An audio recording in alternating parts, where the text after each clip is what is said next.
So, hi everyone, Roman, welcome to the show. Good to have you on Build with Stacky, where we talk to go-to-market leaders about the sales tools that they're using and what they're finding really helps impact their pipeline. Roman is the founder of BetterContact, one of the, leading data enrichment providers that we work with. Roman, do you want to introduce yourself?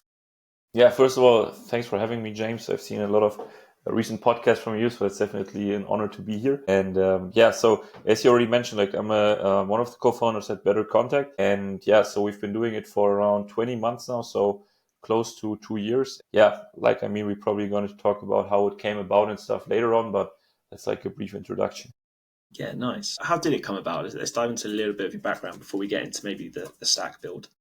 Yeah, for sure. So basically, both my co-founder and myself, we were always, at least a little bit in charge of data enrichment, right? Contact data enrichment, both at a startup, at a corporate. And the problem was that we always had to use like several databases to get like a decent amount of contact data, which is like email, small phone numbers for a list, right? So the idea was then, like, how I did it from my part was connecting a lot of different tools, which became like very, I would say, a fragile workflow. It was very time consuming. And then, I basically met my co-founder who's more on the product side, and he already had something like that in a, automated way, which of course was a huge game changer. And this is how we came about like Waterfall enrichment. We brought it to market, and that's basically like a very short version of it. Yeah, nice. And so you were literally, and one of the goals behind Stacky and what I'm always trying to push is just simplification. Like remove the distractions from your SDRs, your AEs, your outbound sales reps. So you were literally in that position. It sounds like where you had multiple data providers. Probably you had people in the team with like 5 or 6 different Chrome extensions, jumping between them all, slowing them down. Was that the kind of scenario you found yourself in and sort of prompted some of this?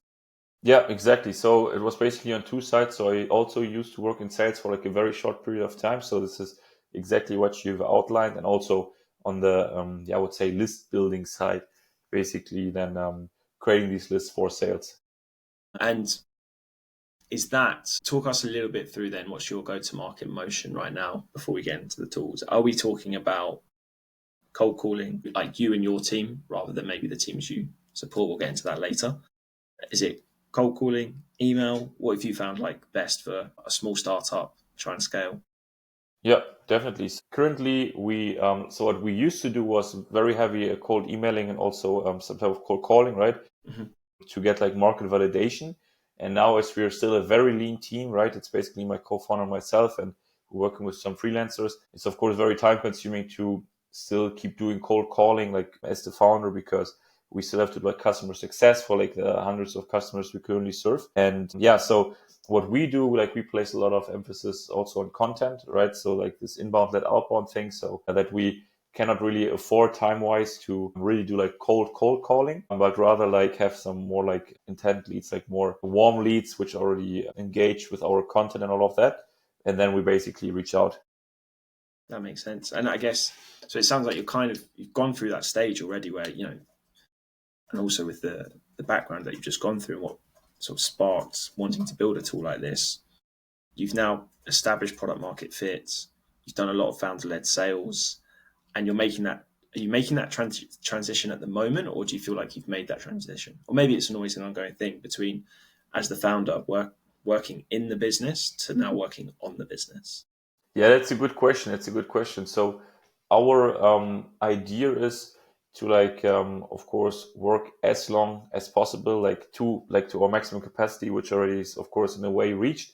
But we have the feeling that until we really, really need someone on the sales side, like supplementary, then we will add it. But currently it's still this founder-led sales thing, because especially with content, you have such a big leverage. Nowadays, it's like a pretty effective way. Yeah, nice, exactly. Well, let's dive into building with Stacky then, and let's talk through some of the tools that you're using and maybe just why you've made some of those decisions as well. Yeah, sure. Let's do it. CRM, what's the foundation for you guys? Yeah, great question. So we were looking at HubSpot at the beginning, what was honestly a bit yeah I would say too much for us at that stage. So we're currently using Notion. So Okay. like pretty simplified, because we also Nice. have like a PLG model, right? So Yeah. we rather use that. But if it was CRM, it would be HubSpot, because we also have a Okay. HubSpot integration. So Yeah. we are a little bit accustomed to the ecosystem. Yeah, I was banking on you saying HubSpot there because of the integration. Yeah, But fair enough. Fair you can enough. do a lot in Notion, right? And for those who Yeah. don't know, Notion, sort of a CRM, sort of what would you call it, a repository for all of notes and everything that people can use, and you can make a pretty good copy of a CRM, and it's very cost effective. Yep. 100%. And almost completely customizable, right? It's not like these traditional CRMs, which they're a bit more out of the box. Yes, you can tweak them, but Notion is pretty much, from what I've seen and used of it, completely customizable from Yeah, scratch, right? exactly. So you can basically do whatever you want. Of course, you cannot like really do like too much code or something, but it's pretty flexible. So you mentioned then we'll put HubSpot in for now because you might make that transition. What are the key factors like for you? Do you think people should look for when they start to make that decision? So you're What not is it talking for about the you? CRM side, right? So which CRM is the best? Yeah. Well, just from going from maybe something like Notion, or I talk to some founders. There's just lots of Excel sheets. At what point do you think they should really consider a CRM?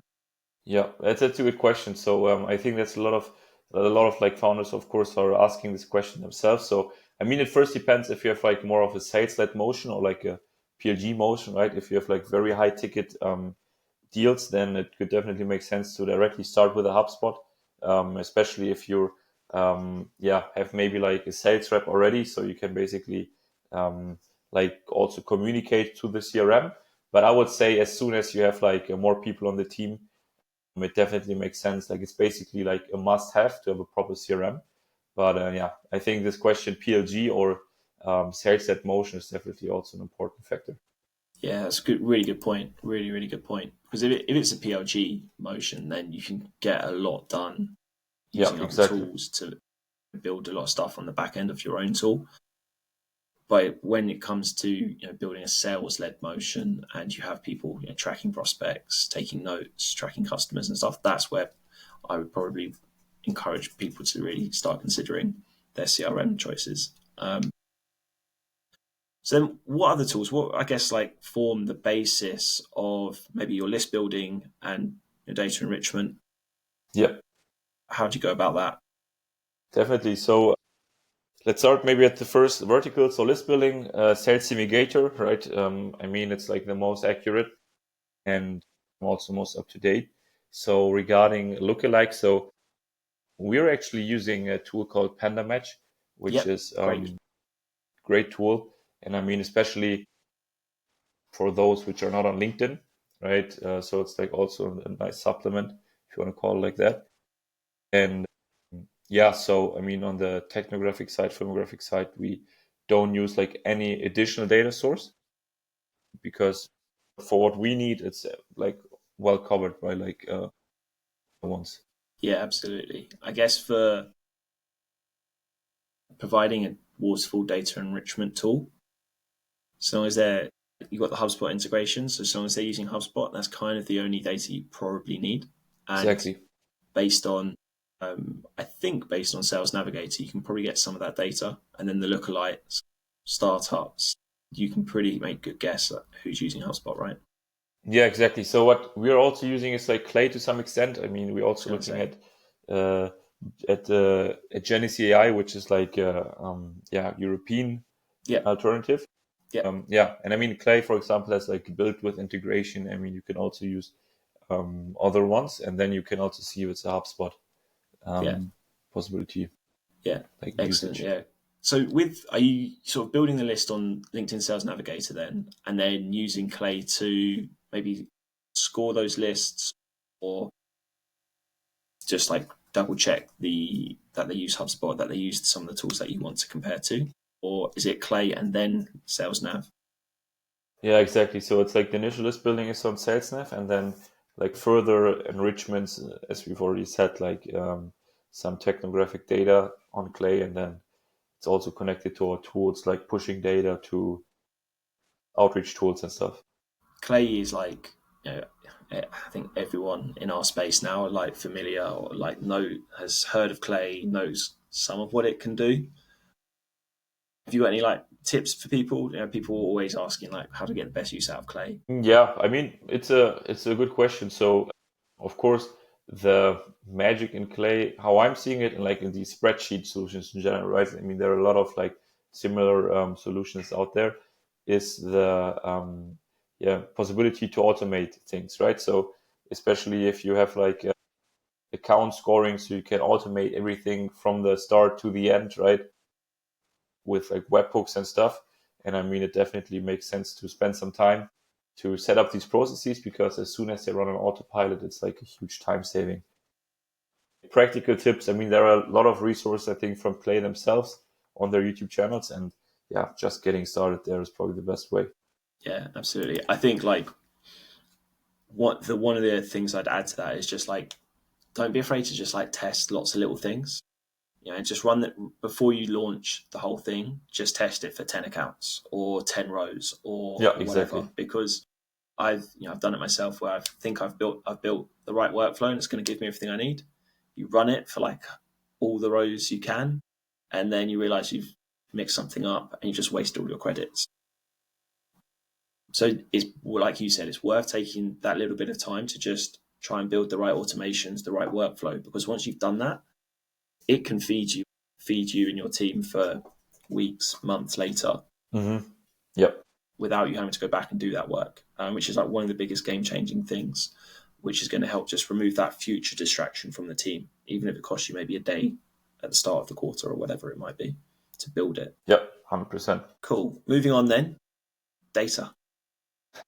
Data, exactly. So I mean that's like our domain of expertise, right? So Yeah. we're using, of course, BetterContact because it actually already aggregates all of the tools which you've put there. Of course, some are not included, but I mean from the bulk, it's basically all of those that you've put there. And yeah, the idea is just to have like one tool where you can trust. If this tool doesn't find it, then the others won't, right? So this is basically what we do at BetterContact. Yeah. Now, one of the things, so people like, I want people to really understand like how your waterfall enrichment works, because I think a lot of people assume there's a pool of data tools, and you just fire through them in the order that is like most cost effective to you, Yeah. which isn't actually how that's working, is it? Yeah, exactly. From Exactly. your So, pool of customers and all of your data points, you know which providers are most likely to have the best data for personas and regions. So if I'm searching for IT contacts in the UK versus someone who's looking for sales directors in Canada, mhm. might search through your sources in a different order. Yeah, that's a great point. So we basically started out as a like enrichment tool, like Waterfall enrichment tool, where you could basically plug in your own API keys and then you can switch it, right? And what we've seen then is that these databases, they are complementary, right? I mean, that's obvious, but they have different strengths and weaknesses in different geographies or industries. So we invested quite a lot in like an algorithm which analyzes the data and then based on that finds the optimal provider sequence, right? Because especially for the mobile phone numbers, because they're harder to verify. I mean, it's not that easy compared to an email. It's very important to not like have the cheapest data source at the beginning and then just like run through them. So we actually added some intelligence to the waterfall, and it definitely also make a big difference in terms of quality of data, right? Because of course, if we would just put the cheapest ones, we would save costs. But I mean, we would basically save costs on like a very limited amount of customers, right? Because it's a very competitive market, and as soon as you deliver bad data, then no one cares about you.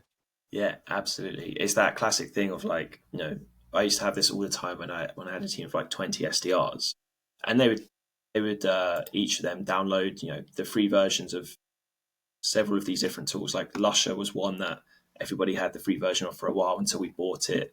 A few people might have downloaded like Apollo, Casper just for like the free extensions, and it only takes them to be working through one list, and then they've tried one of those and got a couple of bad numbers. And they're like, oh, this tool's rubbish, and then they just like disregard it, and they then go and download the next free extension, and then they're like, James, can we get this tool instead? It's giving me 3 numbers. I'm like, yeah, cool. It gave you 3 numbers today. That doesn't mean it's the best provider. Like, Yeah, 100%. Yeah, and exactly. So, I mean, what you've also said, right? The amount of time for everyone is limited. And I mean, if you just like go through tool 1, go through tool 2, and then you call an invalid number, it's a huge time waste, right? So, I mean, in the end, it's not only about the cost per email or cost per mobile phone number, but also like the increase in efficiency and also time savings that you have.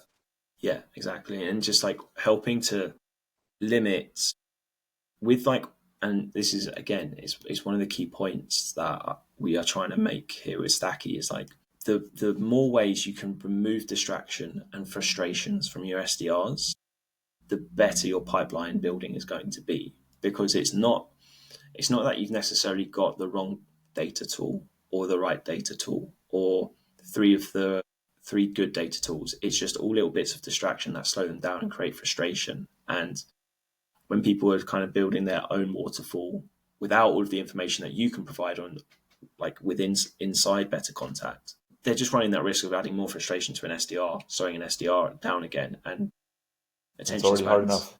Exactly, and attention spans these days are just not what they used to be. So within I have a bad number or I have a couple of bad numbers, I'm not just like done for like the next 30 seconds, like distracted for 5 minutes. That might turn into 30 minutes before I get a kick up the arse and I start prospecting again. Yep, 100% agreed. I mean, as we've already mentioned, like it's hard enough, the job, and I mean, focusing on actually like booking meetings, that's like what it all should be for the SDR. Absolutely. So then moving on then, this is a great like insight into, I guess, like fairly modern tools that are like, they're not like reinventing the wheel. Like you've got Clay, which is really good for list building. Mm-hmm. And then you've got BetterContact, really good for data. For an SDR, it provides me with mobile numbers. It's nice and simple, nice and clean, but it's really good at it. This is like a solid foundation. And then what are you using to do that outreach? You mentioned sort of email before. You mentioned some cold calling. Which tools are you using? Yeah, 100%. So for the email part, we're using currently Instantly. I mean, you can also use Salesforce, which is also a great tool, and or Smart Lead. And for the calling, I mean, we're not doing so much cold calling anymore ourselves, right? Because it's so time intensive, and we have all of these like customer success also duties. But what we used to do is air call.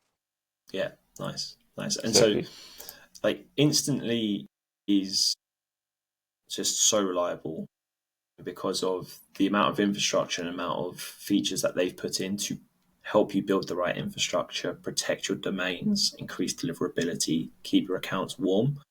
So unless you are like, you really like all that nitty gritty, like compiling, like people could go to this section and, they could pick different tools themselves to like put it all together.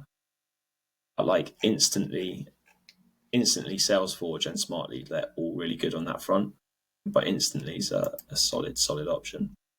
Yeah, exactly. So I mean, it's also one of the OGs of the space, right? So yeah, absolutely. It's keeps adding features. Yeah, like the rate that they add features, and whatever people say and think about maybe like sponsored posts on like LinkedIn and stuff. I see a lot of sponsored posts by Instantly. They are pretty strong, powerful features that they are pushing out to help people protect and like deliver emails effectively. 100%. And then Aircall for calling. Exactly. Good. Integrates with HubSpot. Reliable dialer. Yeah, exactly. It's one of the few which has like a very decent integration into HubSpot. Yeah. And then are there any other tools, or are we sort of here now with like your pretty much the majority of your sales stack? Yeah, for sure. So we're actually also using HeyReach for nice. like LinkedIn automation because it's such an important channel for us. And what we're also using is Teamfluence, which is like a tool which basically captures the LinkedIn engagement, right? So profile views. So basically sent with a webhook to Clay, which makes things quite smooth. And Very other than nice. that, that's basically the majority of our stack. Exactly. Nice. So that teamfluence then, that is monitoring prospects. Is it monitoring like the activity and the engagement of prospects that you want to target, or is it monitoring who engages with your stuff so then you can put them Exactly. into lists? It's that exactly, because we have like so much uncaptured attention, right, from our posts, more content, and from our interactions. So yeah, it's definitely a very good way to just capture Yeah, that. excellent. That's really good. Like one of the things, people often ask about, oh, like we need to start doing LinkedIn. I think a lot of people know that should be cold calling, but sometimes you have capacity issues and stuff like that. So you need to think Yeah, about LinkedIn and email. exactly. People, I'd say people have quite like a lot of people have a bit of a bias against email in that they just don't. You have to like do a lot of it for it to work, so that can put them off. So then they start to look at LinkedIn. But if you're not actually posting like useful content, relevant stuff that the people you are connecting with might actually see to start building a little bit of trust and familiarity, then just fire like only using HeyReach probably isn't going to make like a huge dent in your Yeah, pipeline, right? So something like exactly. Teamfluence means you can actually, I assume you feed that back into your lists, and then HeyReach can proactively reach back out to those people for Exactly. So specific it's like a campaigns. whole like Very nice. Here we've got barring that's a Teamfluence, nice view. we've got a I haven't seen nice that stack. before. Ah, nice. Thank you. We're, like I say, we're always up. We're trying to keep up with feedback and updating Yeah, it, but this is a nice way to summarize it for people, we think. nice. So you've got your. Now, I don't think this would be hugely different to a sales stack people might have seen 3, 4, 5 years ago, in the sense of you've got a CRM, LinkedIn Sales Navigator, Hmm. data enrichment tools, a dialer. The thing that you've added, and I guess like you've done, is like it's kind of just, I think, like a bit of the modern element to it. You're not like, it's not overcomplicated. You're not using tons and tons of different tools, but you've got Clay to help with that list building, help with that data, your own like very intelligent data enrichment tool with the addition of a LinkedIn automation and an instantly to send that out. You're Exactly. covering Keeping all it simple but effective. exactly. You're covering all channels, keeping it simple, and Teamfluence sounds like a really good addition, which I'm going to take a look at and add into Stacky, because that's going to help people have a holistic view where you can actually help. You're actually then, I assume, also you're not firing out hundreds and hundreds of HeyReach campaigns to people that maybe don't know you or haven't like necessarily engaged. You can be more targeted with people who have shown some level of interest, so you're getting better return on that effort. Really nice. Well, excellent. That is a great sales stack. I mean, it's great to see what you guys are doing and how quickly I guess you guys have grown over the last couple of years and continuing to do so. Are there any big things that people should look out for from you in the team in the next few months or next year? What's like key things on the roadmap? Yeah, it's a good question. Like we've seen more and more tools basically, which started out very strong, and then they had like this like urge to horizontalize it more and more, right? So we want to really keep being the experts in mobile phone and email enrichment, right? We of course will keep some features here and there, and keep adding them. But yeah, so this is really because there's still a lot of things to do, a lot of like very specific things to tweak. So this will be the focus for now, like really keep increasing the coverage and quality. I remember when we first started speaking like a year ago.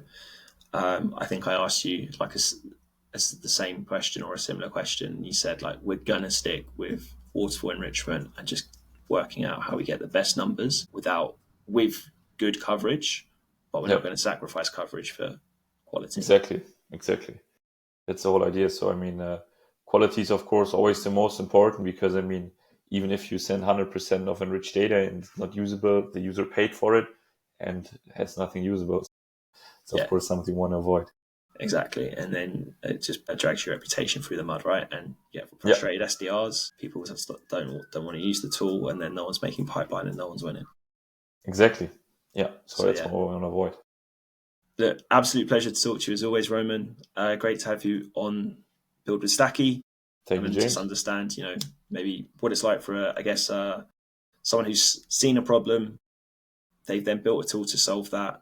They've found product market fit, and now they're scaling a team. They're working in the big business, and as they look forward to seeing how things change as you start to work more on the business. And great to have you on. Perfect, James. Thanks a lot for having me, and looking forward to this episode going live. Yeah, thanks. Everyone, please subscribe, please like, please share, and we will update these videos weekly. Let's go.